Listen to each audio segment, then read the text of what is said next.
سورۃ الرحمن اس لحاظ سے بلند مقام کی حامل سورت ہے کہ اللہ کے رسول حضور اکرم صلی اللہ علیہ وآلہ وسلم نے اس سورت کو جنات پر بھی تلاوت فرمایا اور انسانوں پر بھی۔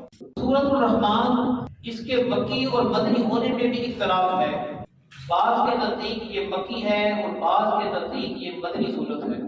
جو قرآن کے نسخوں میں لکھا ملتا ہے وہ مکی ملتا ہے۔ حضرت علی المرتضیٰ شیر خدا رضی اللہ تعالیٰ عنہ فرماتے ہیں ہر چیز کی ایک دلہن ہوتی ہے اور قرآن کی دلہن سورۃ الرحمن ہے۔ یہ کینسر کے مریضوں پر پڑھ کر پھونک ماری جائے اللہ تعالیٰ ان کو بھی شفا دیتا ہے۔ جسمانی بیماری ہو یا روحانی بیماری ہو، کسی بھی قسم کی بیماری ہو، جب یہ پڑھی جاتی ہے، گھر میں چلائی جاتی ہے، اس کو سنا جاتا ہے، اس کی برکتوں سے اللہ تعالیٰ کی برکتیں نازل ہوتی ہیں، اللہ تعالیٰ بیماروں کو شفائے کلی عطا فرما دیتا ہے۔ اللہ وحدہ لا شریک ارشاد فرماتا ہے اعوذ باللہ من الشیطان الرجیم بسم اللہ الرحمن الرحیم۔ الرحمن وہی رحمان ہے۔ دوسرے مقام پہ قرآن نے ارشاد فرمایا عبد اللہ عبد الرحمن، اللہ تعالیٰ کو اللہ کہہ کے پکارو یا اللہ وحدہ لا شریک کو رحمان کہہ کر پکارو۔ تو سوال یہ پیدا ہوتا ہے رحمان اللہ تعالیٰ کا ذاتی اسم ہے، اس پر بھی اختلاف پایا جاتا ہے۔ بعض نے کہا ہے کہ جو رحمان ہے اللہ وحدہ لا شریک کا ذاتی اسم ہے، بعض نے اختلاف کیا ہے کہ یہ صفاتی اسم ہے۔ باہر گئے پہلے بتلا چکا ہوں، اختلاف کے اندر بھی حسن پایا جاتا ہے، لیکن قرآن عظیم فرقان حمید کی آیت بھی ہمیں بتلا رہی ہے عبد اللہ عبد الرحمن، اللہ وحدہ لا شریک کو اللہ کے نام سے یاد کرو یا رحمان کے نام سے پکارو۔ الرحمن وہی رحمان ہے۔ یہ نقطہ ذہن نشین کر لیجیے، رحمان اور رحیم دو لفظ ہیں۔ رحمان کے اندر مبارکہ پایا جاتا ہے، زیادتی کا معنی پایا جاتا ہے، اور رحیم میں زیادتی کا معنی کم پایا جاتا ہے۔ اس لیے اللہ وحدہ لا شریک نے بسم اللہ کو اٹھا کر دیکھیں، بسم اللہ الرحمن الرحیم، پہلے رحمان کا ذکر کیا بعد میں رحیم کا ذکر کیا۔ الحمدللہ پڑھ کر دیکھ لیجیے، الرحمن الرحیم، پہلے رحمان کا ذکر کیا، رحیم کا ذکر بعد میں کیا۔ تو اس میں فلسفہ یہی ہے کہ رحمان کے اندر زیادہ رحم پایا جاتا ہے، اس لیے اللہ وحدہ لا شریک نے رحمان کو مقدم رکھا ہے رحیم پر۔ رحمان کا ذکر پہلے کیا ہے، رحیم کا ذکر بعد میں کیا ہے، تو اس کے اندر مبارکہ پایا جاتا ہے۔ اللہ تعالیٰ دنیا میں ہر انسان کے لیے، چاہے کافر ہو، مسلمان ہو، یہودی ہو، عیسائی ہو، ماننے والا ہو، منکر ہو، انکار کرنے والا ہو، کسی بھی مذہب کے ساتھ اس کا تعلق ہو، اللہ تعالیٰ دنیا میں ہر ایک کے ساتھ رحمان کا معاملہ فرماتا ہے۔ دنیا میں اللہ تعالیٰ ہر ایک کے لیے رحمان ہے، آخرت کے معاملے میں اللہ وحدہ لا شریک اہل ایمان کے لیے رحیم ہوگا۔ آخرت کا جو معاملہ ہے، قیامت کا دن ہوگا، اللہ وحدہ لا شریک ایمان والوں کے لیے وہاں رحیم نظر آئے گا۔ یہ رحمان اور رحیم میں ایک بحث تھی، اس کا خلاصہ میں نے آپ کے سامنے پیش کر دیا۔ اللہ وحدہ لا شریک ارشاد فرماتا ہے الرحمن وہی رحمان ہے۔ اللہ وحدہ لا شریک کی جو ذات ہے وہی رحمان ہے۔ بچوں کا نام بعض عبد الرحمان رکھ دیتے ہیں، بعض میں اس کو رحمان کے ساتھ پکارتے ہیں، یہ غلط ہے۔ اگر نام پورا رکھیں پورا پکاریں، ورنہ کوئی نام اور رکھ دیتے۔ عبد الرحمان اور رحمان کا بندہ، رحمان کسی اور کا نام نہیں ہو سکتا، یہ بھی نقطہ ذہن نشین کر لیجیے۔ رحمان اللہ تعالیٰ کے لیے خاص ہے، جیسا میں پہلے بتلا چکا ہوں۔ رحمان اللہ تعالیٰ کے لیے خاص ہے، کسی غیر کے لیے اس کا اطلاق نہیں ہوگا۔ عبد الرحمان رکھ لیجیے یا نام اور رکھ لیجیے، تاکہ نام اکیلا رحمان نہ کہا جائے، بعض رحمان صاحب کہتے پکارتے ہیں، یہ بھی غلط ہے، اس کی اصلاح کر لیجیے۔ اللہ وحدہ لا شریک فرماتا ہے الرحمن علم القرآن، وہی رحمان ہے جس نے قرآن کی تعلیم دی اپنے محبوب حضور اکرم صلی اللہ علیہ وآلہ وسلم کو۔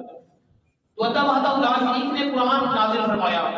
قرآن اللہ تعالیٰ کا کلام ہے، لانے والے نوریوں کے سردار جبریل امین ہیں، اور جن پر قرآن اتارا گیا وہ رسولوں کے رسول، اماموں کے امام، امام الانبیاء ہیں، لانے والے نوریوں کے سردار ہیں، اور جن پر اتارا گیا وہ رسولوں کے سردار ہیں، اور بھیجنے والا خالق کائنات ہے۔ اس کلام کا حسن کیسا ہوگا؟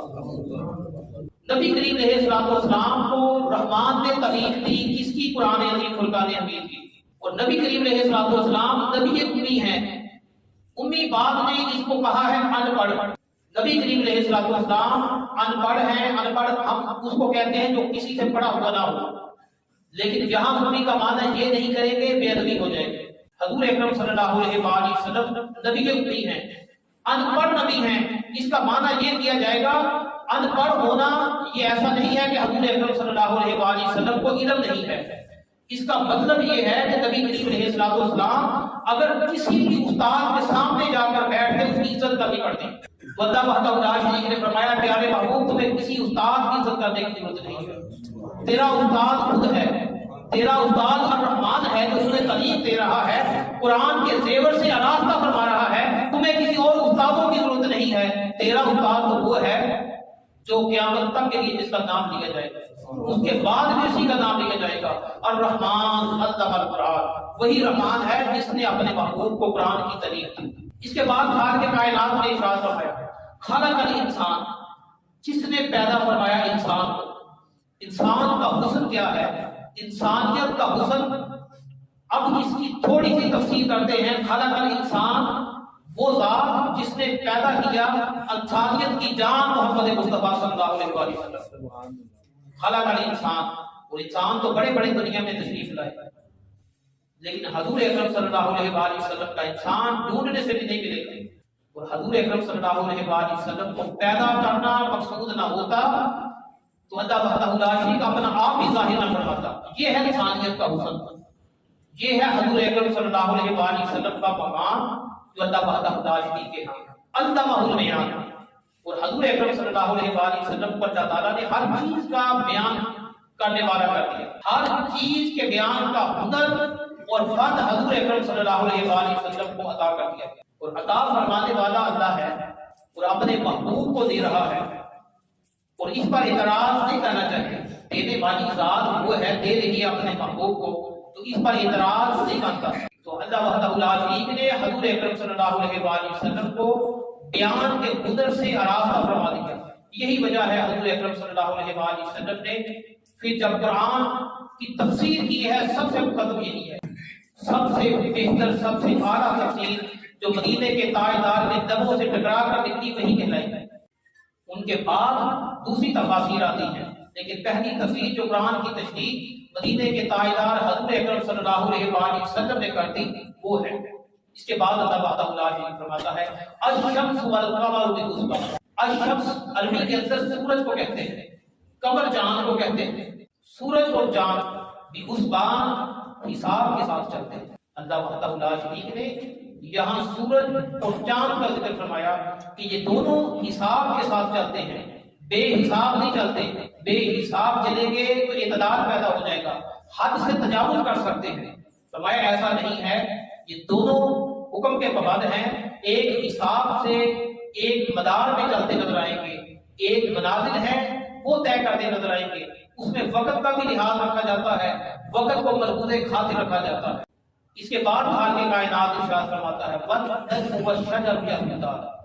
نجم عربی میں ستارے کو بھی کہتے ہیں، آسمان دنیا کے جو ستارے ہیں ان کو بھی نجم کہا جاتا ہے، اور نجم بیل بوٹے جو ہوتے ہیں ان کو بھی کہا جاتا ہے۔ اس جگہ بیل بوٹے جو ہیں وہ مراد ہیں، والنجم سے مراد یہاں بیل بوٹے، جیسے کدو کی بیل ہوتی ہے، مثال ایک ہی ذہن نشین کر لیجیے، جیسے کدو کی بیل کو لے لیجیے، وہ بیل ہوتی ہے، وہ اس کا پھیلاؤ جو ہوتا ہے وہ زمین پر ہوتا ہے، اوپر کی طرف نہیں ہوتا، اس کو بیل کہا جاتا ہے۔ والنجم والشجر، اور شجر درخت کو کہتے ہیں جو تنا جس کے ساتھ ہو اور شاخیں نکلی ہوئی ہوں اس کو، اور یہ دونوں کا ذکر اللہ وحدہ لا شریک نے فرمایا یسجدون، سجدہ کرتے ہیں۔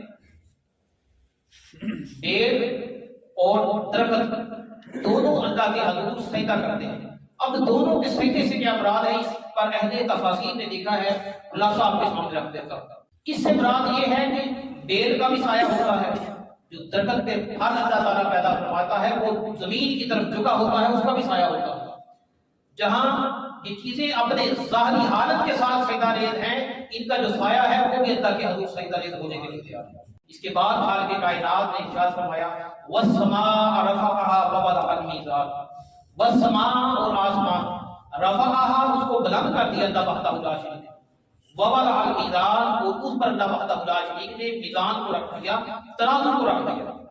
ترازو عام فہم میں تولنے والی چیز کو ترازو کہا جاتا ہے، جو پیمائش کرنے والی چیز ہوتی ہے، ماپنے والی چیز ہوتی ہے، وہ ترازو کہلاتی ہے، آلہ کہلاتی ہے، جس کے ساتھ تولا بھی جاتا ہے، پیمائش بھی کی جاتی ہے۔ کبھی یہ باٹ کی صورت میں کلو کے ساتھ ہوتی ہے، اور کبھی میٹر گز کی شکل میں ہوتی ہے۔ بہرکیف اللہ وحدہ لا شریک نے یہاں میزان ترازو کو کہتے ہیں، اس کا ذکر ہے۔